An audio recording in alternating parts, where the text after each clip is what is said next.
So there's a lot of talk that goes on about Souls-like games these days, considering the huge success of From Software's latest release, Elden Ring, and more recently its DLC, Shadow of the Erdtree. But today we're going to be talking about a game that is often overlooked in the FromSoft catalog, Dark Souls 2, the much-anticipated sequel to Hidetaka Miyazaki's breakthrough title that kicked off the series and pretty much started its own genre in the gaming world. But although I could go on and on about Miyazaki's past and how he left at the start of production of DS2, this isn't a lore dump video. If you're unfamiliar with the story of how these games came to be, maybe go check out some of these videos first and then come back when you're caught up to speed. But considering you clicked on this video, I'm guessing you already know the deal. So without further ado, I'm 7th Sage. I'm a musician from California. When I was really young, I got an N64 that came with Ocarina of Time for Christmas one year, and thus began my spiral into walking the abyss of video games. This is my trophy hunting journey in a video in defense of Dark Souls 2.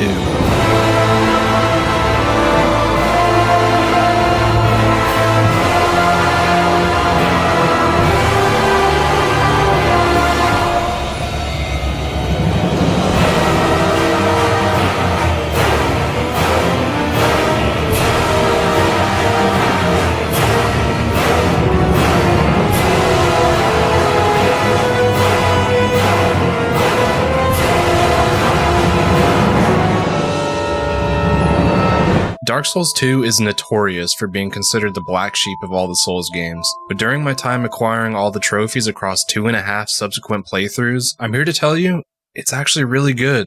Now mind you, I played the Scholar of the First Sin edition, so I had access to all of the DLCs and patch updates that weren't available when the game originally launched, and I know what you're thinking. How can I say these games good when I didn't experience it at launch? And to that I say, I'm a firm believer that a game is only as good as its most recent patch. Take these for example. And to be fair, the original Dark Souls was bugged as hell when it first released. You can still endlessly lock players into getting backstabbed in PvP to this day. It didn't start gaining a serious following until a few years after it released when all the game-breaking bugs got fixed. With that out of the way, let's all just take a seat, pop a can of your desired beverage, and let your boy cook as we move on to the trophy hunt.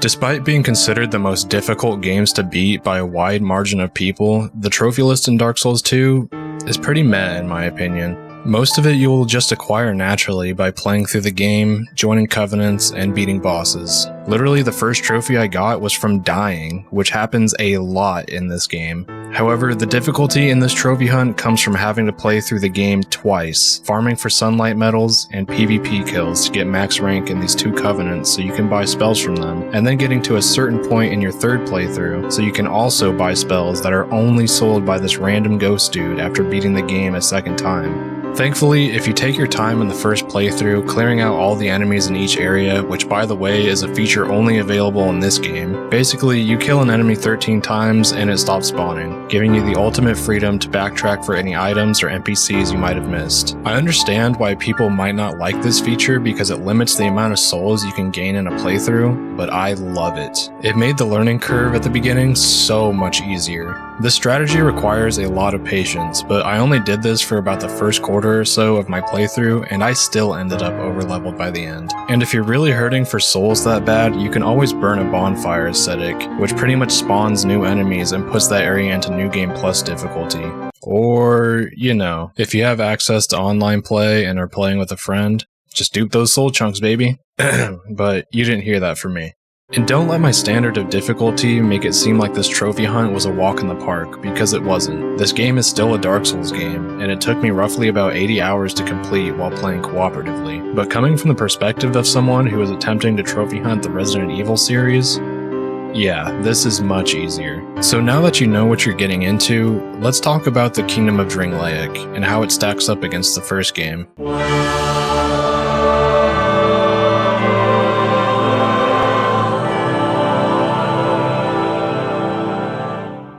One thing that separates Dark Souls 2 apart from the first game is the world design. Dark Souls 1 receives a lot of praise for its interconnected world, leaving it up to you, the player, to beat the game in the order that you choose. Similar to how Breath of the Wild and Elden Ring handled their open worlds. Oh wow, the Legend of Zelda player loves Souls games? Who would have guessed? Anyways, I love this design for repeat playthroughs, but as a first-time player, I can see how ending up in a graveyard full of super strong skeleton enemies that keep getting back up after you kill them might dissuade someone from ever playing again. In Dark Souls 2, that issue is remedied by having a hub area that branches out to all the other areas, requiring a specific item or NPC to allow you to get to the more difficult areas. This made getting through my other two playthroughs a little annoying compared to DS1, but not really. I was honestly just happy to re-experience the beautiful environments again. And let me tell you, arriving in Firelink Shrine and arriving in Majula for the first times are completely different experiences. I mean, come on.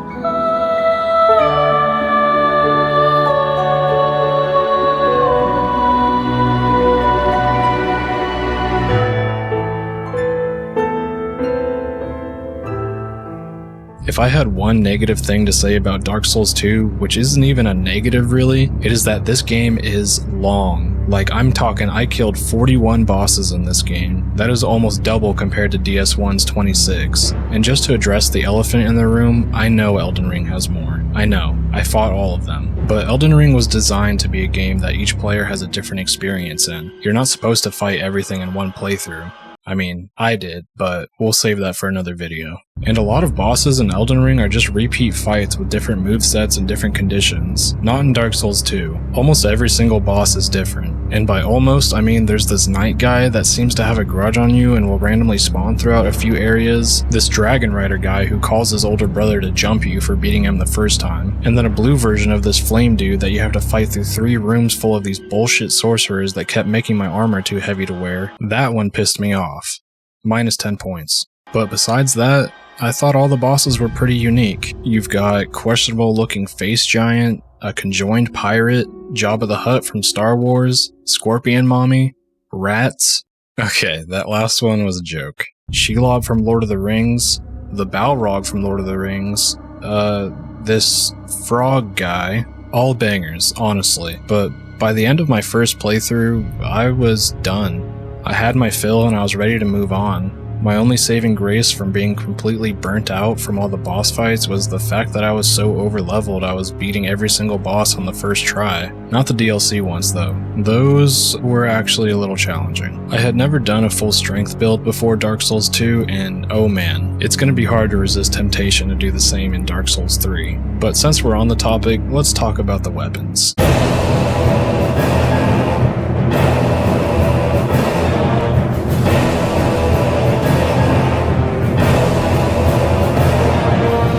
Now, being a strength build, I didn't use a super wide variety of weapons other than, you know, big bonk equals big damage, but I did get invaded a few times surprisingly, and I played with my friend the Donut Lad, who was like a hex mage build, so I at least got to see some of the other things I could have spec'd into. The main 3 weapons I was using though were the Gut Sword, Red Iron Twin Blade, and York's Spear. Some other notable mentions were the club, which had an S scaling in strength, so you know I had to use that of course, and then the Demon's Great Hammer, which I got at like the beginning of the game from dropping stones for the 2 crows and things betwixt, but I couldn't use it until my second playthrough because you have to have 50 strength to even use it. My favorite one to use out of all of them, just in terms of how badass it made me feel, was definitely the Gut Sword, but in terms of raw damage, I loved the Red Iron Twin Blade. That thing never let me down. If you invaded me while I had this thing equipped, I'm sorry.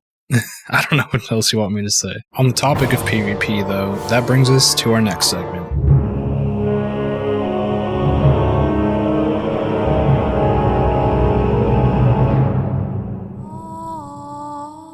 Let's not forget the reason why everyone plays these games, the multiplayer.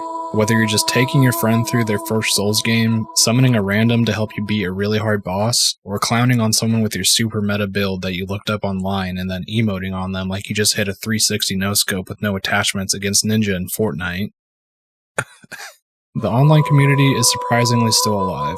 Another controversial feature that is only in this game is soul memory. It fits you into a tier depending on how many souls you've acquired throughout your playthrough, and makes it so you can't get invaded by people who are way higher level than you. But consequently, it also makes it so you can't get carried through the game by your friend who is in New Game Plus 7. Despite that, I still got invaded and occasionally found summon signs on the floor. The Donut Lad and I had a few somewhat annoying experiences with this, where one of us would be just over the tier cap to be summoned, but we just looked up how much soul memory one of us needed for the next tier, grinded out a few enemies, and everything was all good. Also, something I forgot to mention earlier is adaptability, a mechanic that is tied to your invincibility frames when you dodge roll along with your poise and damage resistance. I figured since we're on the topic of controversy, I can address it now, and honestly, I don't hate it. My thing is that as long as there's a way to change a mechanic through natural game progression and it's not just an oversight, I'm okay with it. It's not something I necessarily want in another game, but if they brought it back and fine-tuned it a little to make it more functional or had it affect a new type of mobility mechanic, I think it would be kinda cool. Now, there's one last thing I need to talk about before I wrap up this video, and I'm honestly kinda surprised that I haven't seen people talk about it because I think this is where Dark Souls 2 suffers the most.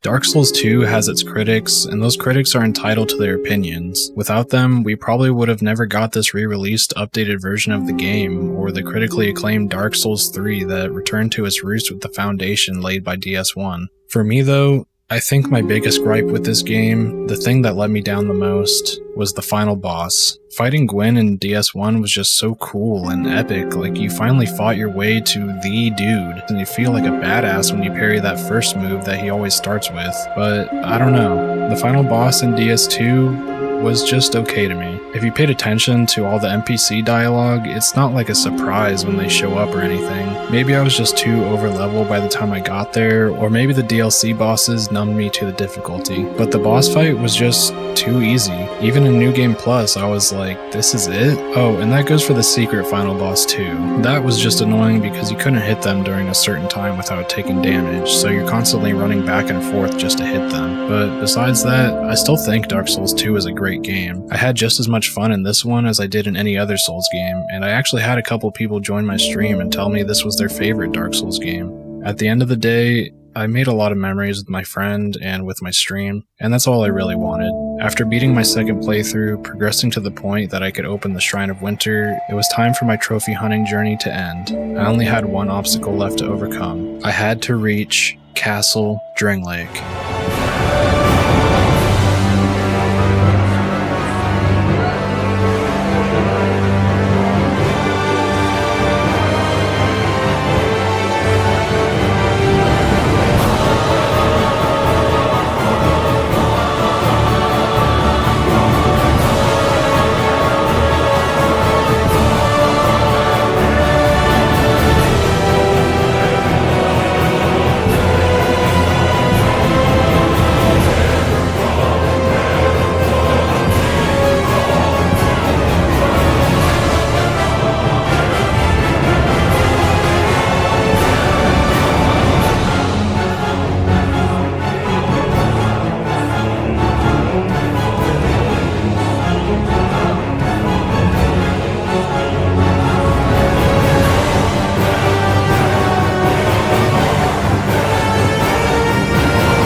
Bountiful Sunlight, Wrath of the Gods, Master of Miracles,